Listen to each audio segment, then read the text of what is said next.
E aí ela arrumava briga e sumia. Legal.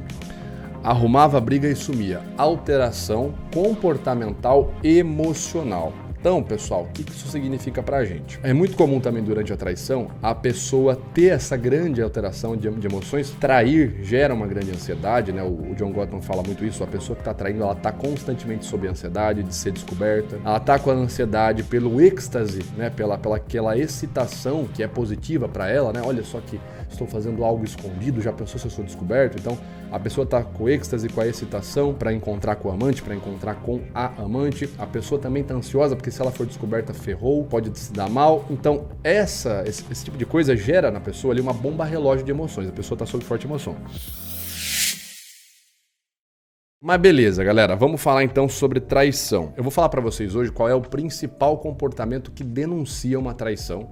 Isso com base nos meus anos de trabalho como investigador privado, trabalhei em casos de adultério, né, casos de traição mais de uma vez, e também nos meus estudos sobre comportamento humano e sobre a desonestidade, porque, querendo ou não, o cara que está traindo, a mulher que está traindo, enfim, está também ali praticando a desonestidade. Então, dito isso, vamos colocar aqui então o nosso vídeo para rodar. Conforme vai rodando o vídeo aqui do Alexandre Correia, eu vou fazendo pequenos comentários aqui. E eu não tô falando especificamente do caso Ana Hickman, até porque, como eu falei, né, não tem como afirmar. Eu não sei se ela traiu ele ou não, porque o próprio Alexandre não apresenta uma prova cabal, assim, olha, eu tenho uma foto dela do dia tal, ela estava casada comigo, ela estava lá deitada com o Edu Guedes, etc e tal. Então agora eu vou falar de traição de forma geral, tá certo, galera? Então vamos lá, muita atenção agora. Tá certo. Aí tem mais, vamos lá. Em fevereiro de 2023, a Ana Hickman me convocou a sair do quarto. Vamos dormir em quartos separados. Não quero mais dormir com você. Tá bom. Legal. Vamos lá, né? 25 anos, tá de saco cheio até do cheiro, então pula pra suíte do lado. Não suficiente a isso, iniciou-se uma greve de sexo. Sim. Que se estendeu até os dias de hoje. Eu fiquei de fevereiro a novembro sem ver a cor. Então, e aí? Aí ela teve um segundo celular. Tá. Aí ela dispensava o segurança com frequência. Beleza, então o que ele fez agora? O Alexandre, ele começa a relatar uma série de quebras de padrão. Segundo ele, né? Coisas que ela passou a fazer, que então ela não fazia. Ele vai falar, ela... Do nada, entre aspas, ela virou e falou: quero começar a dormir em quartos separados. Não quero mais que você durma no mesmo quarto que eu. Agora quero... Quer ver? Mas vamos lá. Em fevereiro de 2023, Ana Hickman me convocou a sair do quarto. Vamos dormir em quartos separados. A primeira mudança de comportamento foi essa, né? Mas enfim, pegando a fala dele de forma abstrata, né? Abstraindo a fala dele, ele tá dizendo sobre quebra de padrão. Uma pessoa começa a quebrar o padrão, ela começa a querer dormir em quarto separado. Vamos lá. Agora é greve de sexo, né? Que foi a outra mudança que ele falou. Aí não quer mais fazer sexo também. Não suficiente a isso, iniciou-se uma greve de sexo. Sim. Que se estendeu até os dias de hoje. Tá. Greve de sexo. Então, uma outra quebra de comportamento. Pessoal, existe uma grande questão que o ser humano naturalmente tem uma necessidade por relação sexual. Existem estudos que falam ali, né? Estudos que tentam apresentar pra gente, quem traz esses estudos com mais exatidão é o John Gottman, né? Que é um psicoterapeuta, ele é PhD em psicologia, psicoterapeuta de casais, de que a prática sexual, ela não só dá uma manutenção no relacionamento, como ela acaba sendo uma necessidade, né? Tanto o homem quanto a mulher, ele vai procurar pelo sexo pelo menos uma vez a cada 15 dias, né? Isso seria um prazo aí estipulado, em média. Vocês podem pesquisar os trabalhos do John Gottman para ver mais sobre isso. Então imagine, acaba sendo ali, pela própria informação contextual, se você está com um parceiro, com uma parceira, que essa pessoa não te procura, né? Ela não busca por você na hora do sexo, ela não demonstra desejo, não demonstra interesse. Ela está me traindo. Não necessariamente, né? Como a gente sempre fala. Uma única informação, ela nunca é material suficiente para você chegar a uma grande conclusão, né? Mas assim, pelo mero contexto de que existe uma questão biológica, natural do ser humano, de que pelo menos uma vez, vamos lá, uma vez a cada 15, 20 dias, se a pessoa não te procurar nem por isso, nem pelo menos uma vez por mês, é um comportamento esquisito, né? E é mais estranho ainda se esse comportamento for uma quebra. Imagine que você tá lá, você é casado, você é casada, enfim, seu parceiro, sua parceira te procura para ter relação sexual uma vez por semana, 2, 3, uma vez por dia, não sei qual que é aí o relacionamento de vocês, se vocês são monstros sexuais, né? Tá todo dia mandando a carabina, dando tiro pra tudo que é lado. Mas enfim, imagine que existe um padrão. né? Você está acostumado com a pessoa lá 1, 2 vezes por semana te procurando. E do nada, essa pessoa para de te procurar. Ela parou, não quer mais saber, não te procura mais. Aí você meio que se coloca ali à disposição, né? Entra numa conversa e a pessoa meio que tenta sair pela tangente, né? Tá bom, não, depois tô com dor de cabeça, não tô afim. Ah, Vitor, isso é traição? Não, não é traição, mas são comportamentos que eles começam a serem incongruentes pelo contexto de estar casado, pelo próprio contexto biológico, né? A maior parte dos seres humanos vai buscar pela relação sexual uma vez a cada 15, 20 dias, pelo menos. Ainda mais se você estiver casado, essa busca tende a ser mais frequente, uma vez a cada 7, 10 dias. Né? Eu até apresentei uma pesquisa no passado no Instagram que gerou grande polêmica, que em média o brasileiro casado tem ali entre 1 a 2 relações sexuais por semana. Isso é a média. Então você imagina. É o fim de semana, né? É o famoso sábado e domingo, dia de bagunça, né? Ou a sexta-feira da maldade, né? Enfim, tem ali 1, 2 vezes por semana. Se isso começa a não acontecer, imagine que a pessoa está lá e ela não te procura mais. É estranho, é algo que começa a chamar a atenção, né? Pegando essa informação de maneira abstrata, não estou analisando o caso da Ana Hickman com coisa aí, com Alexandre, porque eu nem sei se de fato isso aconteceu, se o cara não está inventando, né? Mas eu queria dizer que assim, a primeira quebra de padrão, a quebra do comportamento sexual, ela é um fator a se prestar atenção. E vocês vão entender aqui, eu vou falar sobre várias quebras de padrão aqui, vou falar sobre a quebra de horário, quando a pessoa começa a chegar em horário diferente e tal, quebra de evento, de amizade, aparência. E vocês vão começar a ver qual é a melhor ferramenta, ou melhor dizendo, a principal ferramenta para pegar uma traição. A gente vai chegar nisso aí daqui a pouquinho. Vamos seguir aqui com as quebras de comportamento. E aí? Ela teve um segundo celular. Tá. A pessoa passou a ter um segundo celular. Então ela teve uma quebra de comportamento em relação a objetos, né? Isso é muito, muito comum em casos de traição. Falando de forma geral, né? Como sempre. Mas é muito comum não só a pessoa ter um segundo celular por motivos óbvios, né? Para a pessoa poder manter um contato com o amante ou poder marcar um encontro ali sem deixar nenhum rastro, sem deixar nenhuma pista, o segundo celular vem bem a calhar. Mas também é muito comum a quebra do comportamento da pessoa em relação ao objeto. Então imagine que você é casado, enfim, tem lá seu parceiro, sua parceira, você namora, não sei, e a pessoa ela é relaxada assim em relação ao celular. A pessoa não liga, tal, ela tá lá com você, tá conversando com você. De repente, do nada, a pessoa começa a usar o celular, imagina que isso aqui é a frente do celular. E sempre que ela começa a usar o celular, ela começa a deixar a frente do celular virada para baixo. Imagina que o celular dela tocava som de notificação, vibrava tal, e agora ela tirou todos os sons. Ela tirou a notificação, né? Você não consegue ouvir nada, é uma mudança de comportamento em relação a um objeto. Imagina que ela sempre deixava o celular dela ali em cima da mesa, né? Deixava lá, pá. Só que agora ela não deixa mais. Ela deixa sempre no bolso. Ou ela já puxa para perto dela, deixa guardadinho ali perto dela. Essas mudanças de comportamento em relação a objetos também são coisas chamativas, tá? E não acontece só com o celular, tá? Eu dei o exemplo do celular, mas não acontece só com o celular. Já teve casos de investigação de traição que eu trabalhei que a mudança maior de comportamento não foi no celular, foi no carro da pessoa, né? O cara dava carona para a esposa sempre que podia, andava com a esposa dentro do carro, né? Tinham 2 carros na casa, nessa situação que eu tô contando. E do nada o cara parou de dar carona para a esposa. O cara começou olha, você anda no seu, quando a gente for andar junto, deixa que eu dirijo o seu carro. Então, que mudança de comportamento é essa? Agora ele não queria mais que a esposa andasse dentro do carro dele? Por quê? E detalhe, esse caso foi interessante porque assim, o cara chegava na casa dele, a câmera de segurança mostrava isso pra gente, né? Ao invés dele ligar o portão tal e entrar na casa, ele parava ali meio quarteirão antes da casa e você via que ele estava se mexendo dentro do carro. Então, o que a gente entendeu na investigação nesse caso? A minha interpretação foi, ele tá limpando o carro, tá tirando fio de cabelo, sei lá, o carro dele tinha um cheiro de perfume muito forte, ele usava um perfume muito forte. Então o cara tá borrifando o perfume dentro do carro, né, pra ficar com o cheiro dele, pra tirar o cheiro da amante, tal. Mas então o cara se arrumava todo ali dentro do carro, trocava umas coisas, tal, jogava coisa pra fora do carro, e aí ele entrava em casa, então tirando os rastros, né? Que era um comportamento que o cara não tinha antes. O cara vinha, entrava com o carro, abria o portão eletrônico e ia.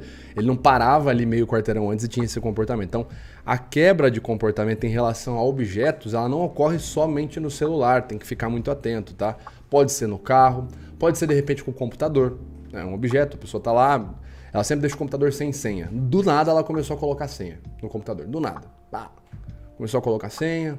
ou tá sempre usando o computador com o som desligado, né? Quebra de comportamento, ela ocorre, com o objeto, ocorre em várias situações, em objeto como celular, computador. Teve uma traição que a gente pegou por computador também uma vez, que foi muito... Mas aí foi um vacilo gigantesco do cara, né? Enfim, não tô me colocando a favor do cara em nada, mas assim, foi muito burro. Isso aí, entre aspas, mereceu ser descoberto. Como é que foi? O cara marcou o encontro com a amante, né? Pelo WhatsApp do celular. E saiu, numa quebra de horário. E eu tava conversando, a cliente que tava tratando comigo era esposa do rapaz aí. E aí, conversando, ela me perguntou, falou, olha, aconteceu isso e tal, acho que ele vai me trair, né? Não vi, não consegui ver a mensagem e tal, ele saiu, disse que é trabalho. Eu falei, você tem acesso ao computador? Tem computador na casa? Você tem acesso ao computador dele? Ela falou, tenho. Então. Falei, então abre o computador dele, entra no WhatsApp web. Eu pensei, não é possível que o cara vai deixar o WhatsApp dele ligado para fazer uma marmelada dessa, mas o cara esquece, pessoal. A pessoa, quando tá traindo, ela vai... Quando é repetitiva, uma traição compulsiva, o cara ganha uma confiança na traição. Ele para de prestar atenção nesses detalhes. Então eu fui lá e falei, olha, veja aí, né? Entre no computador dele, abra aí o computador, veja se por acaso o WhatsApp web tá aberto. Pois ela abriu, tava lá a conversa bonitinha, pra ela ver, ó, tô indo aí, tal hora, me espera, tal. Então assim, a gente pega umas traições às vezes que você fala, bicho... Enfim, tá muito na cara, né? Então a quebra de comportamento com objetos, né? O segundo celular, o cara passa a ter um cuidado maior, o cara ou a mulher, enfim, passa a ter um cuidado maior com o celular que não tinha antes, desliga a notificação, deixa o celular virado para baixo. O carro também revela muito, né? Roupa, né? A pessoa, a gente vai chegar daqui a pouco em aparência, mas a roupa também. Eu quero que vocês sempre percebam assim, como que a quebra de comportamento, ela é um fator decisivo, é um sinal assim, decisivo para você começar a entender uma traição. Vou começar a entender se tem alguma coisa errada, né? E aí ela arrumava briga e sumia. Legal. Arrumava briga e sumia. Alteração comportamental emocional. Então, pessoal, o que isso significa pra gente? É muito comum também durante a traição a pessoa ter essa grande alteração de emoções. Pode ser por uma causa genuína, a pessoa está muito nervosa. Trair gera uma grande ansiedade, né? O John Gottman fala muito isso. A pessoa que está traindo, ela está constantemente sob ansiedade de ser descoberta. Ela está com a ansiedade pelo êxtase, né? Pela aquela excitação que a pessoa sente, que é positiva para ela, né? Olha só que estou fazendo algo escondido, já pensou se eu sou descoberto? Então, a pessoa está com o êxtase, com a excitação, para encontrar com o amante, para encontrar com a amante. A pessoa também está ansiosa, porque se ela for descoberta, ferrou. Pode se dar mal. Então, esse tipo de coisa gera na pessoa ali uma bomba relógio de emoções. A pessoa está sob forte emoção. Então, a emoção pode ser genuína. Essa alteração emocional, ela pode ocorrer também. Imagina que você é casado, tal, você tem a pessoa e do nada a pessoa começa a se irritar com um determinado comportamento seu. Nunca se irritou. Do nada ela passa a se irritar. Você chega para abraçar ela, para conversar, ela começa a se irritar. Do nada. Essa alteração comportamental emocional é muito comum. E também tem, meus caros, quando a alteração emocional ela é posada, quando a pessoa está fingindo que ela está sentindo determinada emoção, para, como o Alexandre deu a entender ali, para que ela possa criar um evento novo. Existiu uma estratégia muito tosca. Você já deve ter ouvido daquele negócio de pick-up artist, né? O método de pegar mulheres. Isso era um negócio que repercutiu muito há uns 12 anos atrás aqui no Brasil. O pick-up artist era o cara que ele tinha estratégias de pegar mulher. E desses pick-up artists, eles tinham uma estratégia que era para você sair para ficar com a amante, né? Como fazer isso sem ser descoberto. Se eu não me engano, chamava Enjoy the Silence, o nome da estratégia, que era o quê? Você criava uma briga com a sua namorada, com o seu namorado, enfim, era voltado para homem, né? Então vamos falar o português claro. O cara criava-se uma briga com a namorada, passou esse momento, ele criou a briga, ele vai ficar em silêncio com ela, emburrado pelos próximos 2 dias. Nesse momento que ele está em silêncio, a namorada ela vai estar sob fortes emoções, ela também vai ficar em silêncio. Quando os dois ficaram em silêncio, aí é o momento de você sair, ir lá e trair. Olha a maluquice que os caras ensinavam, né? Para não falar outra palavra aí. Uma canalice, né? Uma falta de virtude. Mas aí, quando você arrumava essa briga, você sabia que sua namorada não ia te procurar por 2, 3 dias, ela não ia ficar te mandando mensagem, ela não ia ficar atrás de você, ela não ia nem aparecer na sua casa. Esse era o momento que você ia aproveitar para ir lá e trair, e depois que você voltasse, vocês iam conversar, você falava, pensei melhor na situação, tal, mas nesse meio tempo você estava lá traindo, né? Essa era a estratégia. Então, nesse caso, a emoção ela era posada. A pessoa criou uma emoção falsa, ela fingiu, ela encenou ficar com raiva para conseguir uma briga, para ir cada um pro seu lado, e nesse momento que foi cada um pro seu lado, ela aproveitou para ir lá e trair, né? Por isso que é importante saber detectar a emoção da pessoa, se ela está posando ou forçando uma emoção, forçando um choro, forçando ali uma expressão falsa, um discurso falso, ou se a emoção dela é genuína. Essa quebra de emoção que o Alexandre relata, ela é muito comum. Entendi. E aí ela arrumava briga e sumia? Legal. Muito comum. Você deve estar sempre atento. A pessoa arrumou uma briga. Ela não quer resolver. Em seguida ela quer sair de casa. E ela fica sem te responder. Depois ela volta. E aí somente ela conversa com você. Pode ser que a pessoa está ali tentando lidar com as emoções. Eu já tive situações onde eu tinha muito... O negócio estava prestes a explodir. Precisei sair de casa, tomar um café, ir na casa do meu pai, conversar com meu pai para depois voltar para casa. Já aconteceu isso comigo. Tá? Por isso que é importante você conversar com a pessoa e entender o que está acontecendo. Agora, se a pessoa apresenta várias quebras de comportamento, começou a, do nada, ter o cuidado com o celular ali que ela não tinha, né?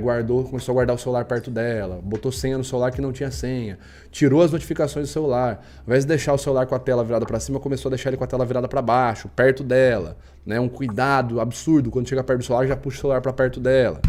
Começou a andar com amizades novas, ir para lugares que não ia, em horários que não ia.